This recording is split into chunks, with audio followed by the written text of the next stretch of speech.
News 18 বাংলায় আপনাদের স্বাগত। আপনাদের সঙ্গে রয়েছে আমি মঞ্জিরা। আজ রাজ্যে প্রচারে নরেন্দ্র মোদী প্রধানমন্ত্রী আজ রাজ্যে প্রথম প্রচারে আসছেন। এবারের ভোটে বাংলার দিকে নজর বিজেপির এবং সেক্ষেত্রে আজকে প্রথম থেকেই উত্তরবঙ্গে সভা করবেন শিলিগুড়িতে প্রধানমন্ত্রী এবং তারপরই ব্রিগেডে উড়ে আসবেন তিনি এবং সেখানেও সভা করবেন নরেন্দ্র মোদী। শিলিগুড়ি এবং কলকাতায় সভা রয়েছে আজ নরেন্দ্র মোদী। প্রথমে তিনি শিলিগুড়িতে যাবেন, সেখানে সভা করবেন এবং তারপর কপ্টারে উড়ে আসবেন ব্রিগেডে। ব্রিগেড সমাবেশে প্রথমবার ছাউনি। মেদিনীপুরের দুর্ঘটনার কথা মাথায় রেখেই পোক্ত করা হয়েছে শামিয়ানা। আজ মোদীর সভায় মাঠ ঢাকবে 9টি জার্মান অ্যালুমিনিয়ামের হ্যাঙ্গার।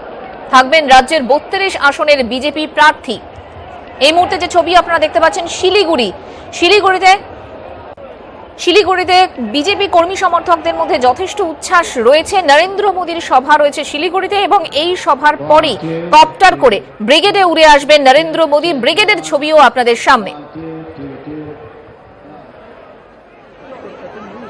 আজ রাজ্যে প্রচারে নরেন্দ্র মোদী। ইতিমধ্যেই তিনি বাংলাতে টুইটও করেছেন প্রচারে আসার আগে, সভা করার আগে, এবং বিজেপি কর্মী সমর্থকরা তারা মাঠ ভরিয়ে তুলবেন, প্রচুর মানুষ আসবেন এমনটা প্রথম থেকেই দাবি করা হয়েছিল এবং সকলেরই নজর রয়েছে আজ উত্তরবঙ্গের দিকে। কারণ একদিকে প্রধানমন্ত্রী যখন সভা করবেন ঠিক তার আগে টুইট করেছেন এবং সেই টুইট বাংলায় করেছেন প্রধানমন্ত্রী। এর পাশাপাশি আজ উত্তরবঙ্গে রয়েছেন মুখ্যমন্ত্রী মমতা বন্দ্যোপাধ্যায়ও। তিনিও কি বলেন, কারণ ইতিমধ্যেই মমতা বন্দ্যোপাধ্যায় নরেন্দ্র মোদীকে তর্ক করার জন্য আহ্বান জানিয়েছিলেন, সেই নিয়েও রাজনৈতিক উত্তাপ বেড়েছিল এবং এই মুহূর্তে কি বলেন নরেন্দ্র মোদী প্রচারে এসে সেই দিকে যেরকম নজর রয়েছে এবং তারপর মুখ্যমন্ত্রী মমতা বন্দ্যোপাধ্যায় যিনি এই মুহূর্তে উত্তরবঙ্গে রয়েছেন তিনি বা কি বলেন, সব দিকে সবকিছুতেই তাকিয়ে রয়েছেন রাজনৈতিক মহল। এই মুহূর্তে ব্রিগেডে সরাসরি চলে যাব। আমাদের প্রতিনিধি অরূপ দত্ত সেখানে রয়েছেন। অরূপদা, মেদিনীপুরের ঘটনা যাতে আর নতুন করে না ঘটে তার জন্য জার্মান যে অ্যালুমিনিয়ামের হ্যাঙ্গার, সেই হ্যাঙ্গার দিয়ে প্রথমবার ব্রিগেডকে ছাউনি দেওয়া হয়েছে, ঘিরে ফেলা হয়েছে। এই যে ব্যবস্থাপনাটা আজকে নরেন্দ্র মোদীর সভাকে কেন্দ্র করে, প্রথমে সেই বিষয়টা একটু জানতে চাইব।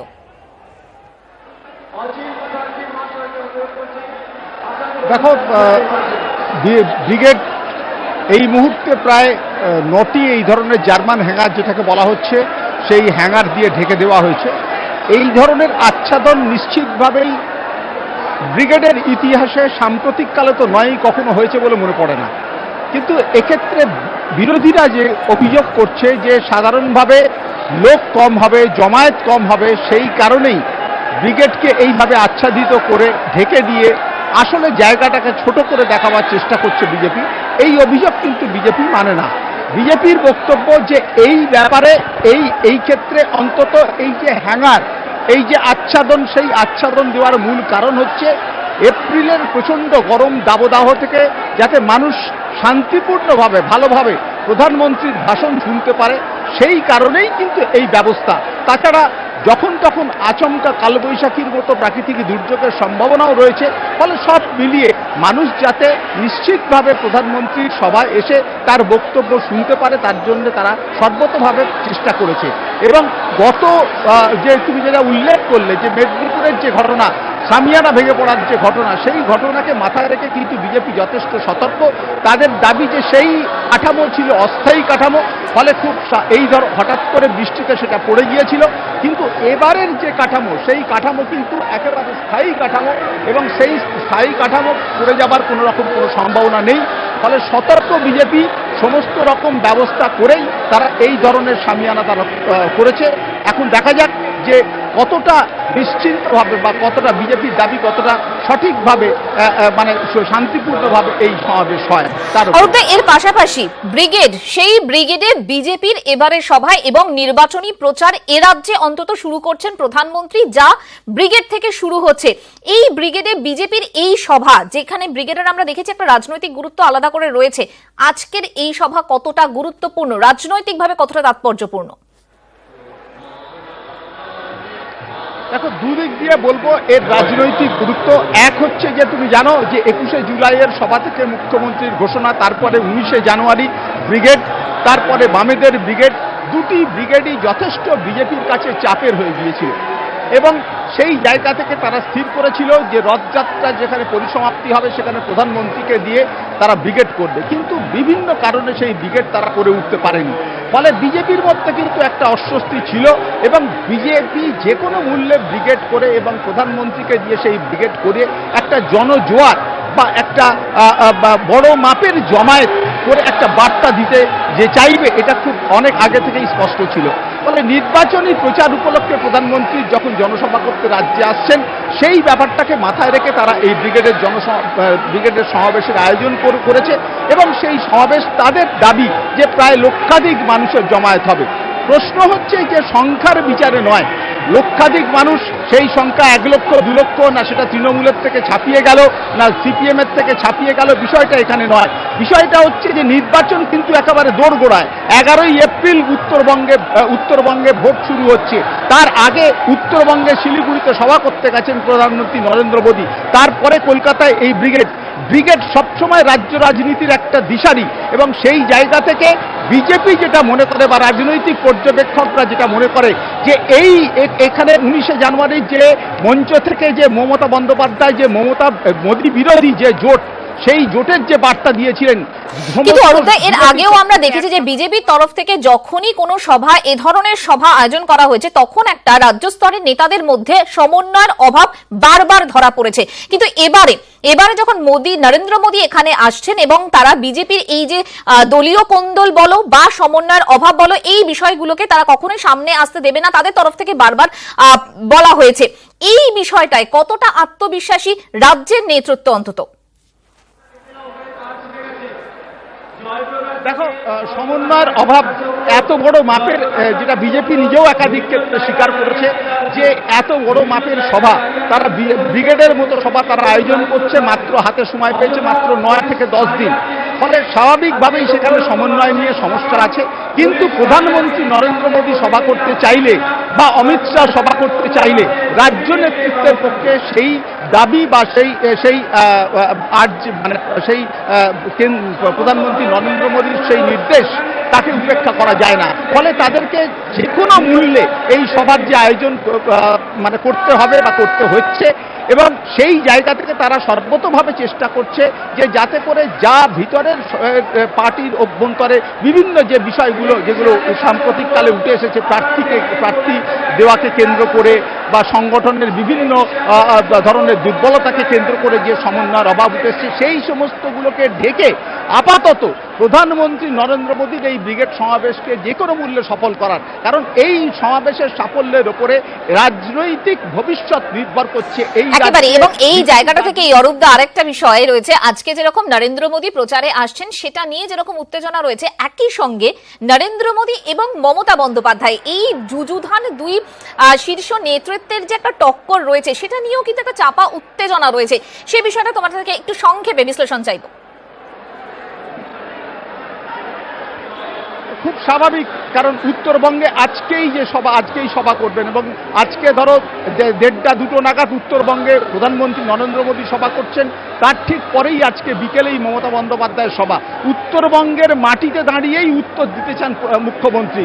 নরেন্দ্র মোদীর তোলা অভিযোগের জবাব দেবেন মুখ্যমন্ত্রী। ফলে এই যে রাজনৈতিক মেরুকরণ, আমি এটাকে বলতে পারি যে একেবারে সরাসরি এই রাজ্যে যেটা বিরোধী হিসেবে বিজেপি দাবি করছে যে মাঠে ময়দানের লড়াই, সংখ্যার বিচারে নয়, মাঠে ময়দানের লড়াইয়ে তারাই কিন্তু রাজ্যের প্রধান বিরোধী দল। সেই বিরোধী দলের সেটা শুধু সেই যে তকমা, সেটা কিন্তু আজকের এই নির্বাচনী প্রচারের জায়গা থেকে খুব আরো স্পষ্ট হয়ে যাচ্ছে। কারণ মুখ্যমন্ত্রী মমতা বন্দ্যোপাধ্যায় সভা করছেন, প্রধানমন্ত্রী নরেন্দ্র মোদী সভা করছেন একই দিনে এবং উত্তরবঙ্গের মাটিতে দাঁড়িয়ে প্রধানমন্ত্রীর প্রশ্নের জবাব, অভিযোগের জবাব দেবেন এবং তারপরেই প্রধানমন্ত্রী আবার এখানে আসছেন। দফায় দফায় যেরকম প্রধানমন্ত্রী সভা করবেন, একাধিক কেন্দ্রীয় নেতৃত্ব সভা করবেন, কথা আছে প্রধানমন্ত্রী নরেন্দ্র মোদী, আদিত্যনাথ, যোগী এবং অমিত শাহ এই রাজ্যে মোট 22টি সভা করবেন। ফলে এই 22টি এছাড়াও একাধিক কেন্দ্রীয় নেতৃত্ব আছেন। ফলে স্বাভাবিকভাবেই সেই অভিযোগ, সেই যে প্রচার, সেই প্রচারের কিন্তু পাল্টা জবাব তৃণমূলকেও দিতে হবে, বিশেষ করে রাজ্যে যেখানে অমিত শাহ বলছেন যে 23টি সিট 23টি আসন তারা জিততে চলেছেন বা জিতবেন।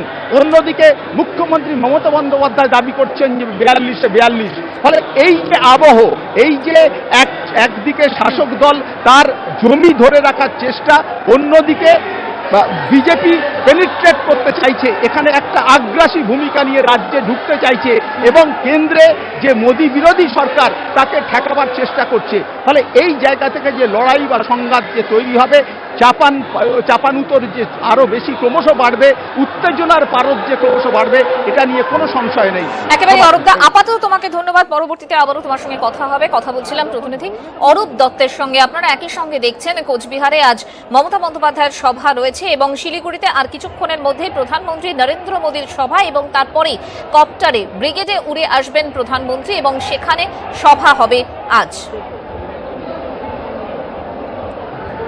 1 2 2 hello check 1 1 2 2 2 check। এদিকে ব্রিগেডে বিজেপির কর্মী সমর্থকরা আসতে শুরু করেছেন। লঞ্চ ঘাটেও যে ছবি ধরা পড়েছে তাতে ভিড় দেখা যাচ্ছে। লঞ্চে করেও বিজেপির কর্মী সমর্থকরা আসছেন ব্রিগেডের সভায় যোগ দিতে।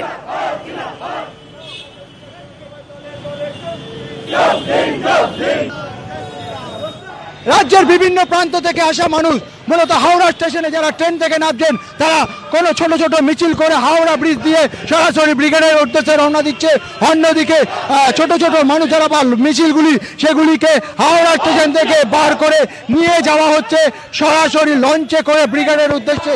ফলে জলপথ ও সড়ক পথে এখন বিজেপি কর্মী সমর্থকদের জায়গায় হচ্ছে ব্রিগেড প্যারেড গ্রাউন্ড। দুপুরের মধ্যেই তারা সেখানে পৌঁছবেন এবং অবশ্যই নরেন্দ্র মোদীর ভাষণের জন্য তারা সকাল থেকেই রওনা দিচ্ছে ব্রিগেডের উদ্দেশ্যে। সুরজের সঙ্গে দেবাদী চক্রবর্তী, নিউজ 18 বাংলা, হাওড়া।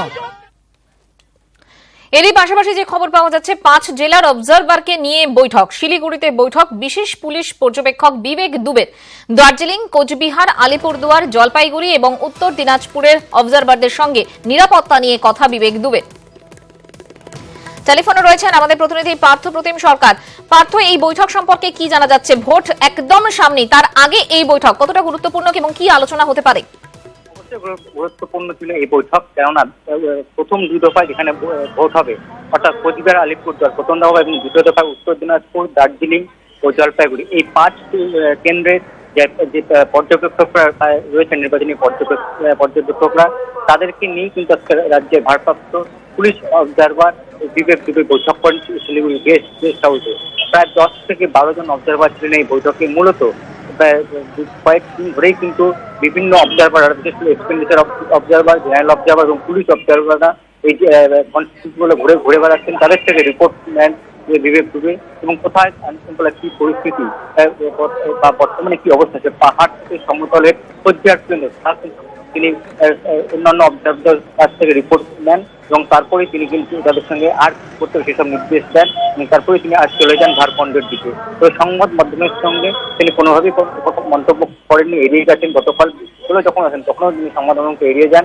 মূলত প্রশাসনিক স্তরে, অবজারভার স্তরে এই বৈঠক হওয়ার কিন্তু তিনি সংবাদ মাধ্যমকে কিছু বলতে চান।